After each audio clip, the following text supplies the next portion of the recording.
Capricorn. Welcome to Pandora Astrology's monthly horoscope for April of 2021. This month's themes are focused on fun and entertainment and the best ways you can feather your nest. And you can find out about all that stuff and put a little well-deserved attention on yourself in a natal and transit reading. You'll find a link for that in the YouTube description below. Well, Jupiter is moving through Aquarius this year. And when it does that, when it moves through a sign, it brings growth and expansion, confidence and joy to the arena of wherever you have Aquarius in your chart. Now, for you, that's most likely going to be house 2, or it might potentially be house 1 if you have late degrees of Capricorn rising. But let's just think about this for a minute. If Jupiter is passing through Aquarius in your second house, then you have a money luck year going on. You should absolutely take advantage of that. Chances of asking for a raise and getting it, chances of having a windfall are going to be good, but even better if you keep your eyes open for those opportunities. So it might be really useful to know when in your personal natal chart that is actually going to be happening. So if Jupiter is passing through your first house, then you've actually got a year of personal charisma that you're experiencing. And that is a great time to take leadership, pursue the things that excite you, and other people will follow along and will want to help you. So it's a good thing to know about. You can find out more about Jupiter in Aquarius this year in the video we made about it, which is on our 2021 news playlist on our YouTube channel, Pandora Astrology. Well, Julia, I think you've got some news about Mercury, Venus, and Mars for the Capricorns of the world, yeah? Yes, I do, Jamie. Well, hey there, Capricorn. I'll discuss Mercury first. That's a planet of communication. It's also the planet of mentation. And very, very early on in the month, so on April 3rd, it's going to move into your 4th house of family and home. Wherever we have Mercury is where we tend to expend a lot of our mental energy, and also can be sort of areas of life where we might have an increase in communication.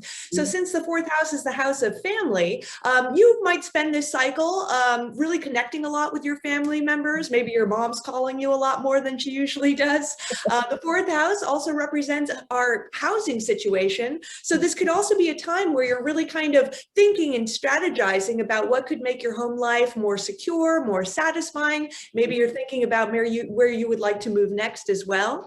Now, Mercury is moving fast this month. So by April 19th, it's going to jump into your 5th house of games and children.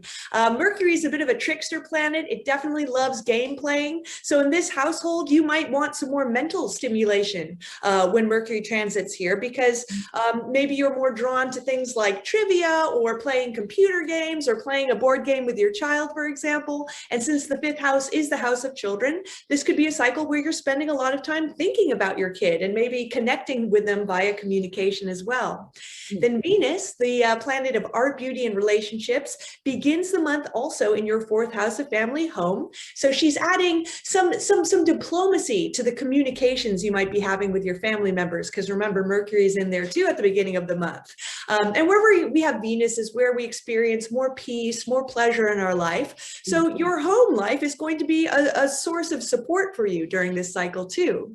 And then on April 14th, Venus is going to go into one of her favorite houses, which is the 5th house, the house of fun and games. It's also the house of dating. So this is a wonderful transit for any of the single Capricorns out there to get on a dating app, sort of put yourself out there because you got a little bit more dating luck. Since it's also the house of children, it's a great cycle for getting along well with your kids too.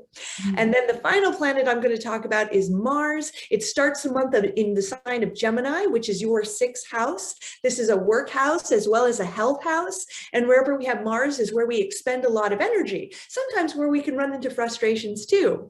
So this can be a conflict-prone time amongst your work environment, whether you deal with clients or customers, maybe bosses, co-workers, colleagues, things like that. You might run into a few more disagreements and conflicts with the people in your work life. And then Mars is going to move into Cancer on April 23rd, which corresponds with your 7th house of partnership.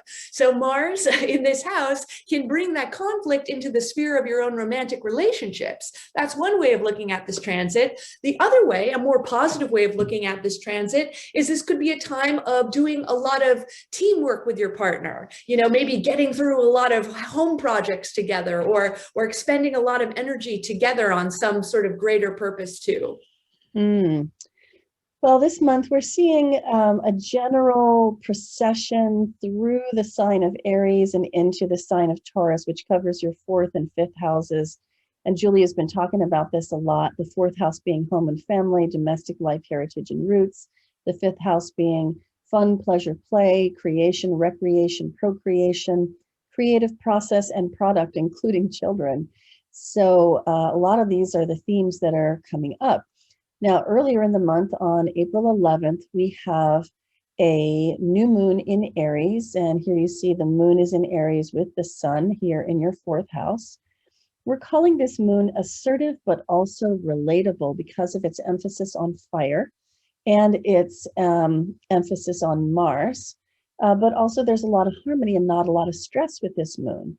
So when you add that to the themes of diplomacy that Julia was talking about in your home, and also communication that Julia was mentioning in your home, basically, this moon is a really good time to assert yourself and be direct and speak your mind at home, and get things more lined up the way you want them. Now, later in the month, we have a full moon in Scorpio, and that happens on the 26th. And here it is. We see the sun is in Taurus here. And yeah, that really is the best view of it. The moon is in Scorpio in the 11th house. This one we're calling focused obsession balanced with calm objectivity. The calm objectivity, of course, would be the sun with Uranus, and that's here in your 5th house. Again, the house of fun and pleasure and games, but also creativity and children. And then the moon, which is the focused obsession, supported as it is by connections with Vesta and Mars, giving it a lot of drive and a lot of vigor and also a lot of focus. That's in your 11th house of community and friends. So there's a balance here between, like, what do I want and what do my friends want, between, you know, how can I enjoy myself and focus on myself versus how do I fit into my community and be a part of something that's greater than myself? So that is some of the themes that come up during that full moon in Scorpio. Now on April 19th, Taurus season begins, and you'll see the sun moves out of late Aries, which it is here in your 4th house, and over into Taurus in your 5th house. And this is really where the transition happens away from home life and the focus on your nest, making your nest just the way you want it, and towards self-cultivation and fun and entertainment, and those forms of relaxation. So it's the season of flowers and beautiful smells. That's what Taurus is all about. So, you know, enjoy some of the pleasures of life, especially in the latter half of the month. Now, I also want to let you know that Pluto is about to go retrograde, and I've been speaking of this because of, you know, I've been talking about how the springtime has been a really good time to start things, but that is beginning to erode. Pluto is going retrograde this month. Saturn will go retrograde next month. And eventually, as we head into the fall, it will become more difficult and obstacle-laden to begin new projects. If you are having a Pluto transit this year, you're probably going to feel Pluto go retrograde. It's going to happen on April 27th. And if you're having a Pluto transit this year, you may feel yourself going into meltdown and kind of pulling inward around that date, going into hiding, or, you know, cocooning yourself, which is very likely because Pluto is the lord of metamorphosis. So if you have anything at all, any planetary placement or your rising or your midheaven in 24 to 26 degrees of any cardinal sign at all, and that means Libra or Aries or Capricorn or Cancer, then you will absolutely be feeling this Pluto transit, and you'll be going through a symbolic death and rebirth this year. And if you feel like that's true, you might want to come and get a reading from Julia or me and find out all about it so you can get on top of that. Well, that's all we have for you today. I hope you enjoyed it. Thanks for watching, Capricorn. And if you did, please be sure to like, share, and subscribe. And visit our YouTube channel, Pandora Astrology, and you'll find the April news playlist is there, along with the horoscopes for the month that we always post on our YouTube channel, also on our website, pandoraastrology.com, where you can get a reading or even join a class. And until next time, we'll see you around the cosmos. Bye. Bye-bye.